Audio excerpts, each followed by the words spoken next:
नमस्कार, आप देख रहे हैं मुर्दर बुलेटिन। आज मेरे साथ मौजूद है गणेशाराम जी जाट, जो इस समय देवली से पंचायत समिति प्रधान निर्वाचित हुए हैं। हम गणेशाराम जी जाट से जानेंगे कि पंचायत समिति के अंदर पद पर रहकर किस प्रकार ये समस्याओं का निवारण करेंगे। और ख़ासकर अगर राजस्थान में बात करें सरपंचों की, तो इस समय सरपंचों के हालात बहुत बुरे नज़र आ रहे हैं, क्योंकि पंचायतों में एक ईंट तक नहीं लगी है। और उन पंचायतों के और उन सरपंचों के मुखिया आज हमारे साथ विराजमान हैं, तो मुखिया जी से हम पूछेंगे कि किस प्रकार ये जिम्मेदारी निभाएंगे। तो स्वागत है गणेशाराम जी आपका चैनल में। अभी क्या है कि वैसे भी आपको पता है कि कोरोना काल चल रहा था, मेन तो ये है। तो कोरोना की वजह से बजट सारा पैसा तो उधर खर्च हो रहा था।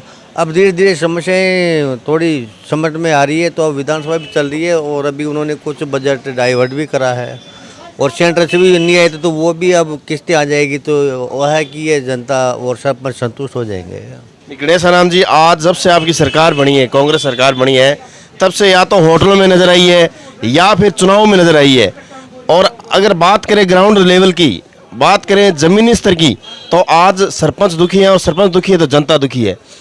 क्या आपसे वो उम्मीद करते हैं सरपंच, किस प्रकार से आप इस काल में उनके वादों पर खरे उतरोगे? जनता क्या है कि वैसे भी जनता को कौन सा पैसा टाइम से मिल रहा था, पहले भी टाइम। तो अभी भी क्या है कि पैसा तो इनको वो भी वही 2 ही किस्तें आती है और इस वजह से इसने वो कोई दिक्कत नहीं। हमारे मेरे को तो यहाँ कोई नज़र आता नहीं, इस तरह नई कोई सरपंच ने आके इतनी समस्या बताई। केवल वो छोटी मोटी समस्याएं होती है जो उनके लिए बारे में बोलते हैं, बाकी नरेगा का पैसा तो टाइम टू टाइम आता है। ये है प्रधान जी, जैसे पिछली बार 24 सूत्र मांगों को लेकर सभी सरपंच जयपुर के सड़कों पर नजर आए, लाठियां भी खाई, धरने प्रदर्शन हुए, और वही हालात हम नजर आ रहे हैं, क्योंकि कहीं न कहीं सरपंचों के अंदर जो सुस्त जो है वो नजर आ रही है अब जयपुर की ओर कूच करने की। क्या लग रहा है आखिर, मतलब इस राज्य के अंदर ये सरपंचों की जो समस्याएं हैं वो समाधान होगी या फिर ये ऐसे चलेगा डरा? सरपंचों की अभी तो मेरे को तो नहीं लग रहा है कि कोई मेरे जो यहाँ पे मेरी पंचायत समिति में तो कोई भी सरपंच आकर के जो कंप्लेंट कर रहा हो। आप हो सकता है उनको संतुष्ट कर देते होंगे। बिल्कुल, अभी तक मेरे को ऐसी कोई जिसने जो आर्थिक संबंधी कोई समस्या के बारे में अवगत कराया हो अभी तक, क्योंकि उनकी जो भी किस्तें वो टाइम से आ रही है और अब जब आगे से नहीं आई तो वो भी क्या करेंगे, तो वो किस्तें आ जाएगी। तो इतना तो जनता को धैर्य रखना ही पड़ता है। जनता भी जानती है कि पैसा आगे से आएगा तभी मिलेगा, इस चीज़ को जनता भी जानती है। बिल्कुल प्रधान जी, आप एक बात बताइए, जैसे मान लो अभी जो नगर पालिका के चुनाव हुए हैं और नगर पालिका चुनाव के अंदर बात करें तो आपने यहाँ कड़ियाँ जोड़ी है, कांग्रेस का बोर्ड बनाया, आपके विधायक कांग्रेस से हैं, आप प्रधान पंचायत समिति कांग्रेस से हो, आपने यहाँ नगर पालिका में बोर्ड कांग्रेस से बना लिया। अब जनता क्या उम्मीद रखती है आपसे? पूरा चेन सिस्टम जुड़ चुका है, तो अब विकास की जो है वो गति कैसे बढ़ेगी? विकास की गति अब जनता के सारे काम होंगे और पहले भी हो रहे थे। बाकी जो भी योजनाएं, हमारी कोशिश तो यही रहेगी जनता की आवाज़ सरकार के विरुद्ध नहीं निकले, ये रहेगी हमारी कोशिश। प्रधान जी, जहाँ विकास की बात आती है तो वहाँ भ्रष्टाचार भी जो है वो चरम सीमा पर है। आज पंचायतों में आपको पता है इतना भ्रष्टाचार होता है, पंचायत समिति प्रधान भी 1-1%, 2-2% लेते हैं और सरपंच मतलब ऊपर तक एक चेन बनी हुई है। तो आपका क्या रहेगा नजरिया, भ्रष्टाचार खत्म करोगे? कोसों दूर है भ्रष्टाचार के से, हम कोसों दूर हैं, ये मानो आप। भ्रष्टाचार मुक्त करोगे? कुल हमने तो स्पष्ट बोल भी रखा उनको, मैं कहा किसी को आप बता भी मत देना और आप ईमानदारी से काम करना। किसी दिन कोई गलत फंस गया तो हम भी उसको कोऑपरेट नहीं करेंगे। तो आपको कमीशन क्यों नहीं अच्छा लगता है? बाकी यार कमीशन एक बात, तो कमीशन जो गलत पैसा लेगा वो गलत काम में जाएगा, गलत रास्ते जाएगा आदमी। शुरू से आपकी यही मनसा रही है कि अपने शुरू से बिल्कुल बिल्कुल अपना ये, क्यों कि आपको पता है कि जो मेहनत का पैसा वही काम देता है। गलत तरीके से पैसा कमाएगा वो गलत तरीके में ही खर्च करेगा आदमी, ये है। प्रधान जी, बात करेंगे जो दिल्ली की सड़कों पर आज देश का अन्नदाता, देश का किसान आज वहाँ पर इस कड़ी सर्दी के अंदर भी वो बैठा था और आज अभी तक 3 महीने करीब ज़्यादा हो चुके हैं और आज भी वहाँ बैठा है। क्या लगता है मोदी जी तीनों जो कानून हैं वो वापस लेंगे या फिर किसान यूं ही वहाँ पर दम तोड़ देगा?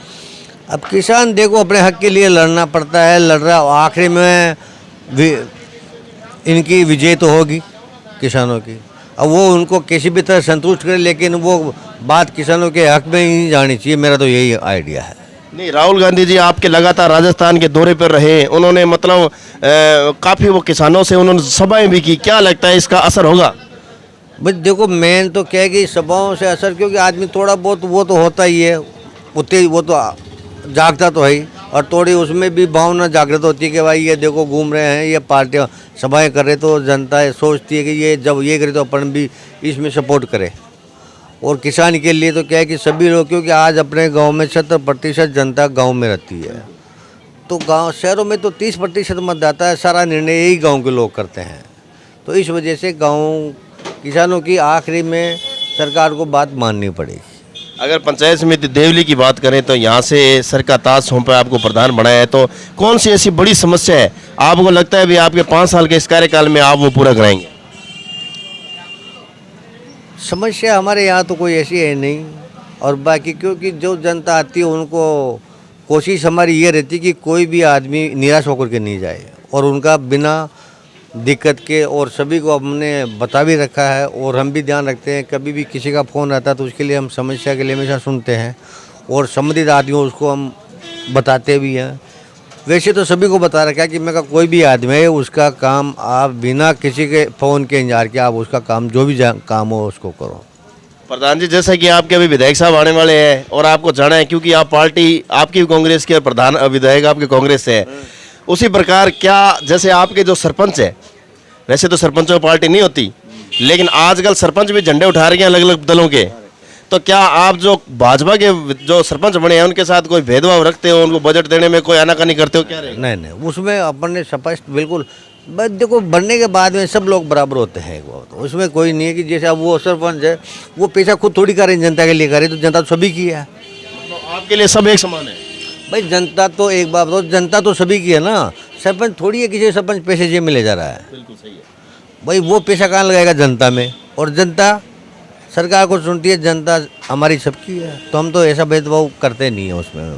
गणेश राम जी प्रधान साहब, जो आपकी जनता है, पंचायत समिति देवली की जनता जिन्होंने आपको चुना, क्या संदेश देना चाहोगे हमारे चैनल के माध्यम से, और क्या आप अपील करते हो खासकर युवा पीढ़ी से?